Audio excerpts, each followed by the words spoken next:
ಸ್ನೇಹಿತರೆ ನಮಸ್ಕಾರ. SSLC exam 2026 ಈ ಪರೀಕ್ಷೆಗೆ ಸಹಾಯವಾಗುವಂತೆ ಎಲ್ಬಿಎದಲ್ಲಿ ಕೇಳಲಾದಂತಹ ಎಂಸಿಕ್ಯೂ ಅಂದ್ರೆ ಬಹು ಆಯ್ಕೆಯ ಪ್ರಶ್ನೋತ್ತರಗಳನ್ನ ಈ ವಿಡಿಯೋದಲ್ಲಿ ತಿಳಿಸ್ಕೊಡ್ತಾ ಇದ್ದೇನೆ. ಇನ್ನು ಈ ವಿಡಿಯೋದಲ್ಲಿ ಜೀವಿಗಳು ಹೇಗೆ ಸಂತಾನೋತ್ಪತ್ತಿ ನಡೆಸುತ್ತವೆ ಈ ಒಂದು ಪಾಠದ ಪ್ರಶ್ನೋತ್ತರಗಳನ್ನ ತಿಳಿದುಕೊಳ್ಳೋಣ. ಪ್ರಶ್ನೆ 1, ವಿದಳನ ಕ್ರಿಯೆಯಿಂದ ಮಾತ್ರ ಸಂತಾನೋತ್ಪತ್ತಿ ನಡೆಸುವ ಜೀವಿಗಳ ಗುಂಪು ಅಂತ ಕೇಳಿದ್ದಾರೆ. ಇಲ್ಲಿ ವಿದಳನಕ್ಕೆ ಉದಾಹರಣೆ ಅಂದ್ರೆ ಅಮೀಬಾ, ಪ್ಲಾಸ್ಮೋಡಿಯಂ ಮತ್ತು ಲಿಶ್ಮೇನಿಯಾ. ಈ 3 ಉದಾಹರಣೆಗಳನ್ನ ಪುಸ್ತಕದಲ್ಲಿ ಕೊಟ್ಟಿದ್ದಾರೆ. ಅದರಿಂದ ಆ 3 ಆಪ್ಷನ್ ಇರುವಂತದ್ದು ಡಿ. ಸೊ ಸರಿಯಾದ ಆಯ್ಕೆ ಇಲ್ಲಿ ಡಿ ಆಗಿದೆ. ಇನ್ನು ಎದಲ್ಲಿ ತಾವು ನೋಡಬಹುದು, ಇಲ್ಲಿ ಹೈಡ್ರಾ ಇದೆ. ಹೈಡ್ರಾದಲ್ಲಿ ಮಗುವಿಕೆ ಕಂಡು ಬರ್ತದೆ. ಸ್ಪೈರೋಗೈರಾದಲ್ಲಿ ತುಂಡರಿಕೆ ವಿಧಾನ ಕಂಡು ಬರುವಂತದ್ದು. ನಂತರ ಬಿ ದಲ್ಲಿ ಲಿಶ್ಮೇನಿಯಾ ಇದೆ, ಅಮಿಬಾ ಇದೆ, ಆದ್ರೆ ಈಸ್ಟ್ ಇದೆ. ಈಸ್ಟ್ ಅಲ್ಲಿ ಬಡ್ಡಿಂಗ್ ಕಂಡು ಬರುವಂತದ್ದು ಅಂದ್ರೆ ಮಗುವಿಕೆ. ನಂತರ ಸಿ ಅಮಿಬಾದ್ ಇದೆ, ಪ್ಲಾಸ್ಮೋಡಿಯಂ ಮತ್ತು ಪ್ಲನೇರಿಯಾ ಇದೆ. ಪ್ಲನೇರಿಯಾದಲ್ಲಿ ನಾವು ಪುನರುತ್ಪಾದನೆ ಒಂದು ವಿಧಾನವನ್ನ ನೋಡ್ತೀವಿ. ಆದ್ದರಿಂದ ಸರಿಯಾದ ಉತ್ತರ ಡಿ, ಅಮೀಬಾ, ಪ್ಲಾಸ್ಮೋಡಿಯಂ ಮತ್ತು ಲಿಶ್ಮೇನಿಯಾ. ಪ್ರಶ್ನೆ 2, ಕೊಟ್ಟಿರುವ ಬೀಜದಳ ಚಿತ್ರದಲ್ಲಿ ಎ ಮತ್ತು ಬಿ ಎಂದು ಗುರುತಿಸಿದ ಭಾಗಗಳು ಕ್ರಮವಾಗಿ ಅಂತ ಇಲ್ಲಿ ಚಿತ್ರವನ್ನ ಕೊಟ್ಟಿದ್ದಾರೆ. ಎ ಭಾಗ ಏನಿದೆಯಲ್ಲ ಇದು ಪ್ರಥಮ ಕಾಂಡವಾಗಿದೆ. ಬಿ ಭಾಗ ಏನಿದೆ ಅದು ಪ್ರಥಮ ಬೇರು ಆಗಿದೆ. ಸೊ ಆಪ್ಷನ್ ದಲ್ಲಿ ತಾವು ನೋಡಬಹುದು, ಬಿ ದಲ್ಲಿ ಪ್ರಥಮ ಕಾಂಡ ಮತ್ತು ಪ್ರಥಮ ಬೇರು ಅಂತ ಕೊಟ್ಟಿದ್ದಾರೆ. ಸ್ಪೈರೋಗೈರಾದಲ್ಲಿ ಕಂಡುಬರುವ ಸಂತಾನೋತ್ಪತ್ತಿಯ ವಿಧ ಯಾವುದು ಅಂತ ಕೇಳಿದ್ದಾರೆ. ತುಂಡರಿಕೆ ಮೂಲಕ ಸ್ಪೈರೋಗೈರಾದಲ್ಲಿ ಸಂತಾನೋತ್ಪತ್ತಿ ಆಗುವಂತದ್ದು. ಪ್ರಶ್ನೆ 4, ಮಾನವ ಗಂಡು ಸಂತಾನೋತ್ಪತ್ತಿ ವಿಧದಲ್ಲಿ ವೀರ್ಯಾಣು ಮತ್ತು ಮೂತ್ರ ಇವೆರಡಕ್ಕೂ ಸಾಮಾನ್ಯವಾಗಿ ಹಾದು ಹೋಗುವ ಮಾರ್ಗ ಇದು ಅಂತ ಕೇಳಿದ್ದಾರೆ. ಇದಕ್ಕೆ ಸರಿಯಾದ ಉತ್ತರ ಮೂತ್ರ ವಿಸರ್ಜನಾಳ. ಪ್ರಶ್ನೆ 5, ಹೂವಿನ ಲೈಂಗಿಕ ಸಂತಾನೋತ್ಪತ್ತಿ ಕ್ರಿಯೆಯಲ್ಲಿ ಕಂಡುಬರುವ ಸರಿಯಾದ ಹಂತಗಳು ಅಂತ ಕೇಳಿದ್ದಾರೆ. ಮೊದಲಿಗೆ ಪರಾಗಸ್ಪರ್ಶ ಆಗುವಂತದ್ದು, ನಂತರ ನಿಷೇಚನ, ಅದಾದ ನಂತರ ಭ್ರೂಣ, ಕೊನೆಯದಾಗಿ ಬೀಜ ಉತ್ಪತ್ತಿ ಆಗುವಂತದ್ದು. ಸೊ ಸರಿಯಾದ ಆಯ್ಕೆ ಡಿ ಆಗಿದೆ. ಪ್ರಶ್ನೆ 6, ಮಾನವನ ಹೆಣ್ಣು ಸಂತಾನೋತ್ಪತ್ತಿ ವಿಧದಲ್ಲಿ ಅಂಡವು ಅಂಡಾಶಯದಿಂದ ಈ ಭಾಗದ ಮೂಲಕ ಗರ್ಭಕೋಶಕ್ಕೆ ಸಾಗಿಸಲ್ಪಡುತ್ತದೆ ಅಂತ ಕೇಳಿದ್ದಾರೆ. ಸರಿಯಾದ ಉತ್ತರ ಇಲ್ಲಿ ಫೆಲೋಪಿಯನ್ ನಾಳ. ಇದನ್ನ ಅಂಡನಾಳ ಅಂತ ಕೂಡ ಕರಿತೇವೆ.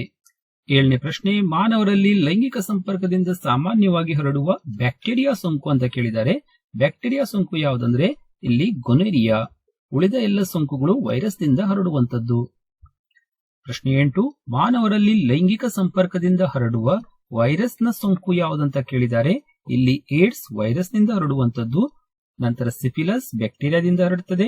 ಕ್ಷಯ ಇದು ಕೂಡ ಬ್ಯಾಕ್ಟೀರಿಯಾದಿಂದ ಹರಡುವಂತದ್ದು, ಆದ್ರೆ ಇದು ಲೈಂಗಿಕ ಕಾಯಿಲೆ ಆಗಿಲ್ಲ. ನಂತರ ಇನ್ನೊಂದು ಗೊನೋರಿಯಾ ಅಂತ ಕೊಟ್ಟಿದ್ದಾರೆ. ಇದು ಕೂಡ ಬ್ಯಾಕ್ಟೀರಿಯಾದಿಂದ ಹರಡುವಂತದ್ದು. ಪ್ರಶ್ನೆ 9, ಹಣ್ಣು ಮತ್ತು ಬೀಜವಾಗಿ ಬೆಳವಣಿಗೆ ಹೊಂದುವ ಹೂವಿನಲ್ಲಿರುವ ಭಾಗಗಳು ಕ್ರಮವಾಗಿ ಅಂತ ಕೇಳಿದ್ದಾರೆ. ಹಣ್ಣು ಇದು ಅಂಡಾಶಯದಿಂದ ಬೆಳವಣಿಗೆ ಆಗುವಂತದ್ದು, ಬೀಜ ಅಂಡಾಣುದಿಂದ ಬೆಳವಣಿಗೆ ಆಗುವಂತದ್ದು. ಸೊ ಇಲ್ಲಿ ಸಿ ಆಪ್ಷನ್ ಸರಿಯಾದ ಆಯ್ಕೆ.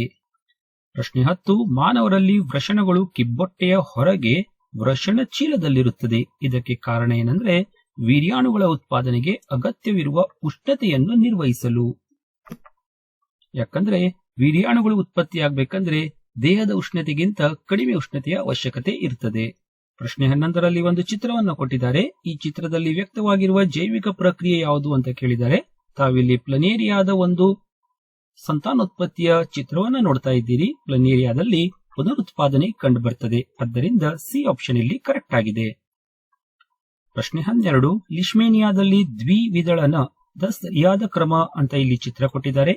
1ನೇದರಲ್ಲಿ ತಾವು ನೋಡ್ತಾ ಇದ್ದೀರಿ, ಒಂದು ಲಿಶ್ಮೇನಿಯಾದ ಚಿತ್ರವನ್ನ ಕೊಟ್ಟಿದ್ದಾರೆ. ಚಿತ್ರ 3ನೇದರಲ್ಲಿ ತಾವು ನೋಡ್ತಾ ಇದ್ದೀರಿ, ಲಿಶ್ಮೇನಿಯಾದಿಂದ ಇನ್ನೊಂದು ಮರಿ ಜೀವಿ ಏನಾಗ್ತಾ ಇದೆ, ಬೇರ್ಪಡ್ತಾ ಇದೆ. ಚಿತ್ರ 4ರಲ್ಲಿ ಇಲ್ಲಿ 2 ಜೀವಿಗಳು ಅಂದ್ರೆ 2 ಮರಿ ಜೀವಿಗಳು ಬೇರ್ಪಡುವುದನ್ನು ನೋಡ್ತಾ ಇದ್ದೀರಿ. ನಂತರ ಚಿತ್ರ 2ರಲ್ಲಿ ಸಂಪೂರ್ಣವಾಗಿ 2 ಲಿಶ್ಮೇನಿಯಾ ಮರಿ ಜೀವಿಗಳು ಬೇರ್ಪಟ್ಟಿದೆ.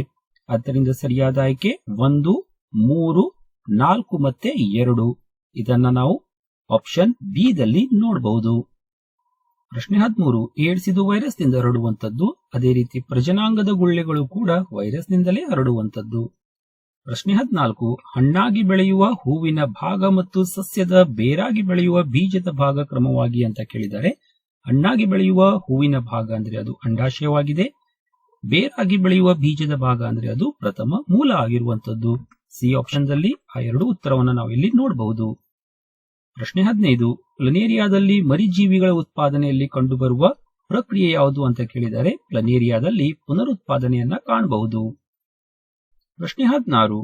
ಭ್ರೂಣವು ತಾಯಿಯ ರಕ್ತದಿಂದ ಪೋಷಣೆಯನ್ನು ಈ ವಿಶೇಷ ಭಾಗದ ಸಹಾಯದಿಂದ ಪಡೆಯುತ್ತದೆ. ಸರಿಯಾದ ಉತ್ತರ ಜರಾಯು. ಪ್ರಶ್ನೆ 17ರಲ್ಲಿ ಎರಡು ಚಿತ್ರವನ್ನು ಕೊಟ್ಟಿದ್ದಾರೆ, ಚಿತ್ರ ಎ ಮತ್ತು ಚಿತ್ರ ಬಿ. ಇದರಲ್ಲಿ ಕೊಟ್ಟಿರುವ ಸ್ತ್ರೀ ಸಂತಾನೋತ್ಪತ್ತಿ ಯುಗದ ರಚನೆಗಳನ್ನು ಗಮನಿಸಿ. ಇಲ್ಲಿ ಕೊಟ್ಟಿರುವಂತಹ ಆಪ್ಷನ್ ದಲ್ಲಿ ಯಾವುದು ಸರಿ ಅಂತ ಕಂಡುಹಿಡಿಬೇಕು. ಮೊದಲನೇ ಚಿತ್ರದಲ್ಲಿ ತಾವು ನೋಡ್ತಾ ಇದ್ದೀರಿ, ಸ್ತ್ರೀ ಸಂತಾನೋತ್ಪತ್ತಿ ಯುಗದ ಚಿತ್ರವನ್ನು ಕೊಟ್ಟಿದ್ದಾರೆ. ಆದರೆ ಎರಡನೇ ಚಿತ್ರದಲ್ಲಿ ತಾವು ಇಲ್ಲಿ ನೋಡಬಹುದು, ಈ ಅಂಡನಾಳ ಅಥವಾ ಫೆಲೋಪಿಯನ್ ನಾಳವನ್ನ ಇಲ್ಲಿ ಶಸ್ತ್ರಚಿಕಿತ್ಸೆಗೆ ಒಳಪಟ್ಟಿದ್ದಾರೆ. ಆದ್ದರಿಂದ ಇಲ್ಲಿ ಯಾವುದೇ ರೀತಿಯ ನಿಷೇಚನ ಕ್ರಿಯೆ ನಡೆಯುವುದಿಲ್ಲ. ಸೊ ಆಪ್ಷನ್ ಅನ್ನು ನೋಡಿದಾಗ ತಾವು ಇಲ್ಲಿ ಸರಿಯಾದ ಆಯ್ಕೆ ಸಿ ಆಗಿರ್ತದೆ. ಯಾಕಂದ್ರೆ ಚಿತ್ರ ಎ ಇದರಲ್ಲಿ ಮಾತ್ರ ಅಂಡಾಣುವಿನ ನಿಷೇಚನ ಸಾಧ್ಯವಿದೆ ಅಂತ ಕೊಟ್ಟಿದ್ದಾರೆ. ಪ್ರಶ್ನೆ 18. ಅಲೈಂಗಿಕ ಸಂತಾನೋತ್ಪತ್ತಿಯು ಅಂತ ಕೇಳಿದರೆ ಇದು ಕಡಿಮೆ ಭಿನ್ನತೆಗಳನ್ನ ಉಂಟು ಮಾಡುತ್ತದೆ. ಪ್ರಶ್ನೆ 19. ರೈಜೋಪಸ್ ನಲ್ಲಿ ಹೊಸ ಜೀವಿಗಳನ್ನು ಉತ್ಪಾದಿಸುವ ಪ್ರಕ್ರಿಯೆ ಯಾವುದು ಅಂತ ಕೇಳಿದರೆ ಅಲ್ಲಿ ಬೀಜಕ ಉತ್ಪಾದನೆಯ ಮೂಲಕ ಸಂತಾನೋತ್ಪತ್ತಿ ಆಗ್ತದೆ. ಕೊನೆಯದಾಗಿ ಪ್ರಶ್ನೆ 20. ಕೆಳಗೆ ನೀಡಿರುವ ಚಿತ್ರವನ್ನು ಗಮನಿಸಿ. ಎಯು ಮೇಲಿನ ಸಿಯು ಬಿ ಕಡೆಗೆ ಚಲಿಸಲು ಸಹಾಯಕವಾದ ಅನುವರ್ತನೆಯ ಚಲನೆ ಯಾವುದು ಅಂತ ಕೇಳಿದರೆ ಇಲ್ಲಿ ರಾಸಾಯನಿಕ ಅನುವರ್ತನೆಯ ಮೂಲಕ ಈ ಸಿ ಇರುವುದು ಬಿ ಕಡೆ ಚಲನೆ ಆಗ್ತದೆ. ಆದ್ದರಿಂದ ಸರಿಯಾದ ಉತ್ತರ ಇಲ್ಲಿ ರಾಸಾಯನಿಕ ಅನುವರ್ತನೆ. ಸೊ ಸ್ನೇಹಿತರೆ, ಇದಿಷ್ಟು ಈ ಒಂದು ಪಾಠದ MCQ ಅಂದ್ರೆ ಬಹು ಆಯ್ಕೆಯ ಪ್ರಶ್ನೆಗಳ ಉತ್ತರಗಳು. ಯಾವುದೇ ಡೌಟ್ ಇದ್ರೆ ಕಮೆಂಟ್ ಬಾಕ್ಸ್ ಅಲ್ಲಿ ಹಾಕಿ. ಉಳಿದ ಪಾಠಗಳ ಒಂದು ವಿಡಿಯೋ ಲಿಂಕ್ ಕೂಡ ಡಿಸ್ಕ್ರಿಪ್ಷನ್ ಬಾಕ್ಸ್ ಇಂದ ತಾವು ಪಡೆಯಬಹುದು. ಅಥವಾ ಚಾನೆಲ್ ಸಬ್ಸ್ಕ್ರೈಬ್ ಮಾಡ್ರಿ. ಇಷ್ಟ ಆದ್ರೆ ಲೈಕ್ ಮಾಡ್ರಿ, ಸ್ನೇಹಿತರೊಂದಿಗೆ ಹಂಚಿಕೊಳ್ಳಿ ಅಂತ ಹೇಳ್ತಾ ಧನ್ಯವಾದಗಳು.